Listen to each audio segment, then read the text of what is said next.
Good morning. We are joined today by Beto Vazquez for the men's and women's water polo program at Mesa College. Coach, good morning and thank you for joining us. Hello, Bo. Good morning. Thank you for having me. Hey, I want to get started with the men's team here. There was an article the other day on the Mesa website talking about the importance of having your program compete against four-year universities. Can you remind us why that's important to the program, and what is the goal of playing against programs? For example, like Arizona State, UCSD, University of Maryland. Why is that important? I think it's important for our athletes to, first of all, be exposed to that level of water polo, right? That is something that if they come to Mesa, we're supposed to be a stepping stone for them, Yeah, right? We're not supposed to be the end of the road for them.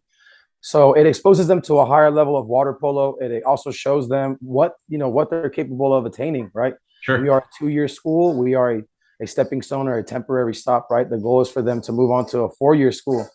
So exposing them to high level athletes, to high level games, but also showing them what they can accomplish as well, right? By having these teams come to our tournament this last Friday, teams like UCSD Club, ASU Uh-huh. Club, the athletes got to meet the coaches, right? I asked the head coaches if they could take a few minutes to answer a few questions with my guys, let them know the information about their school.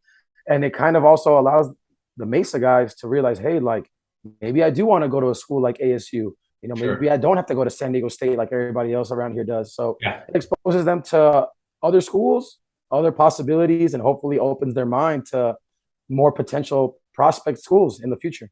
Absolutely, and I'm glad you said that because one of the things that I've seen you done in the past as well is it allows these players to somewhat kind of compare themselves the level that Mm-hmm. they're at compared to these athletes that are at the four-year university programs. I mean, we don't have to look very far.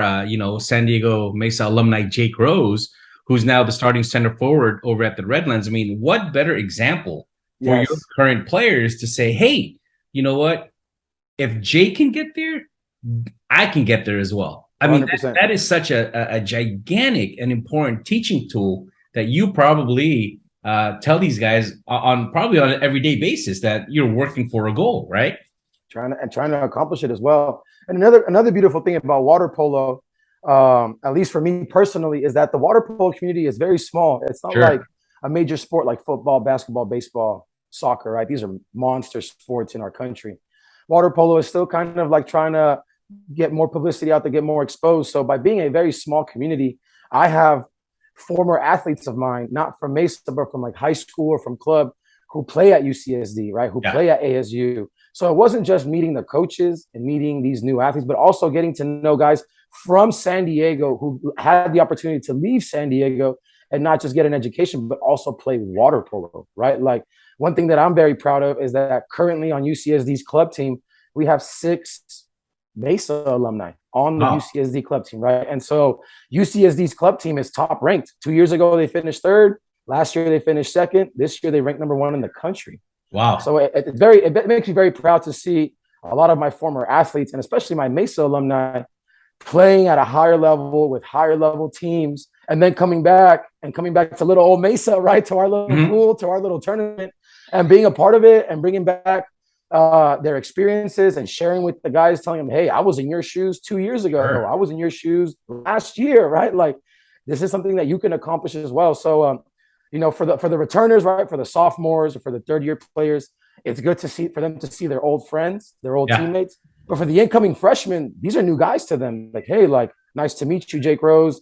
How did you get to Redlands University? How did Mhm. you make that happen? So Mhm. a lot of personal touches that means to me, to have these 4-year schools come to us. Absolutely. And it becomes, like you just mentioned, it becomes kind of a feeder system into Yes. that, the culture, the program, and your philosophy that you're establishing or have established at Mesa. All these other four-year programs are looking at, hey, these guys are producing solid athletes. We have to take a look at the Mesa program, Yes. because, like you Yes. mentioned, the feeders and the players that you have moved on to the next program. It's obviously, as Yes. I always say, the proof is in the pudding. Yeah. Which athletes are you matriculating, and which ones are continuing not just their academic career at a university, but also their athletic side. Last time we talked with the men's program, obviously it's kind of a safe to say in a rebuilding year, just because Yes. of 12 of the 14 players that you have on the roster are freshmen. How's Correct. that going? And what have you discovered about the team so far? What I discovered about the team is that we definitely have a lot of young energy, right? When you have younger guys, you have eager guys ready to prove themselves. So they have a lot of energy and they have a lot of drive. Where that hurts us a little bit is where we lack experience, right? So a Sure. lot of these guys may have been studs at their high schools when they were a senior or a junior.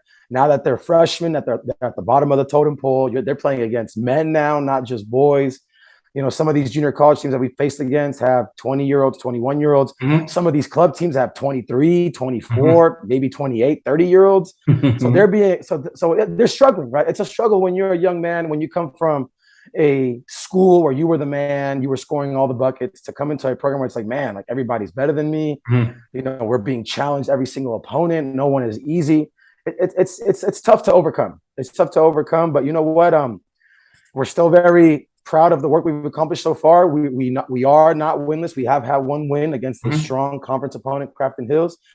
Today, we start our conference play where we face off against Miramar, and our goal is to the same as every single time. We're trying to come back with a win. We're trying to come back and stronger and faster and better. So we still have a lot of season to go, right? It's still September. We still have maybe 15, 16, 17 games to go. So very hopeful for this team. You know, we have a long road and long journey ahead, but all eyes on November at the PCAC championships.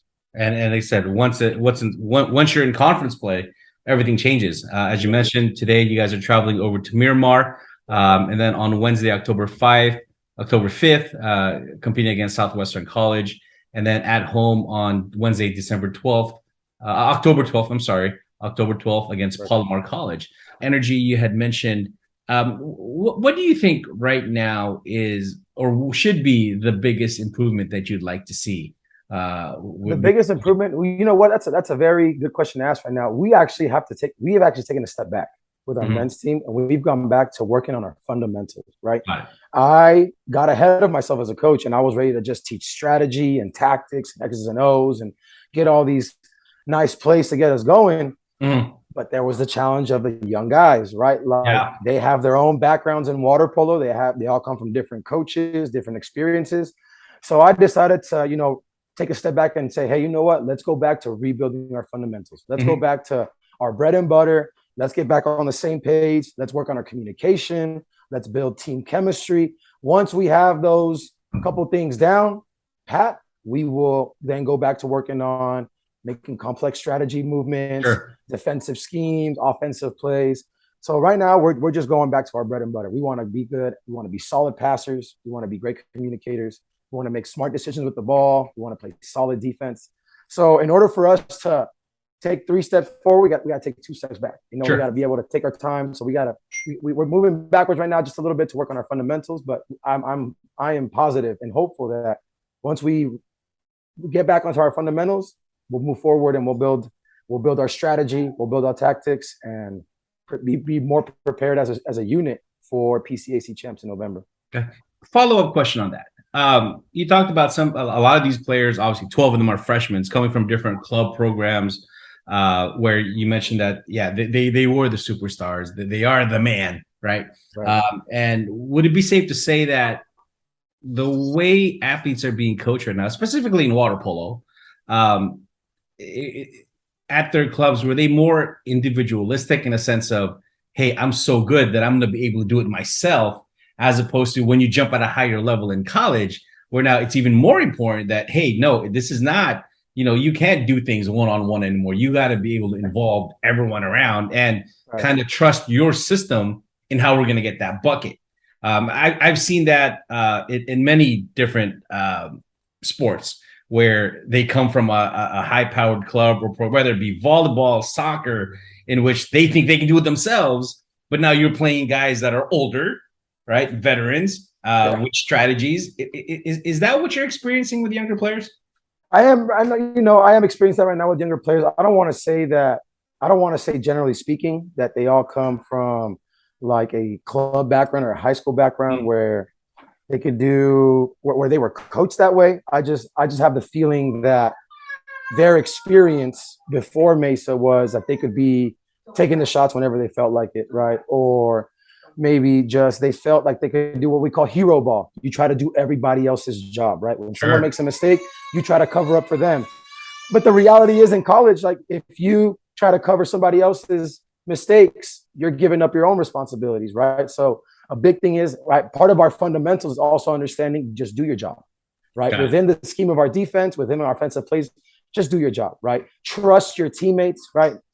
Maybe if you were in high school, you only had one or two teammates. Here you have 9, 10 teammates who can also play water polo. Learn to trust your teammates, learn to stick to your job, do your job at the best you can. And that will then in turn build our team chemistry. So that's definitely been a big obstacle for us this year. Got it. Well, Coach, I thank you for your time. I know you're probably running around today because you do have a 2 o'clock start. Good luck against Miramar. Text me the score, and we'll update our supporters and fans. Sounds good, brother. Appreciate you.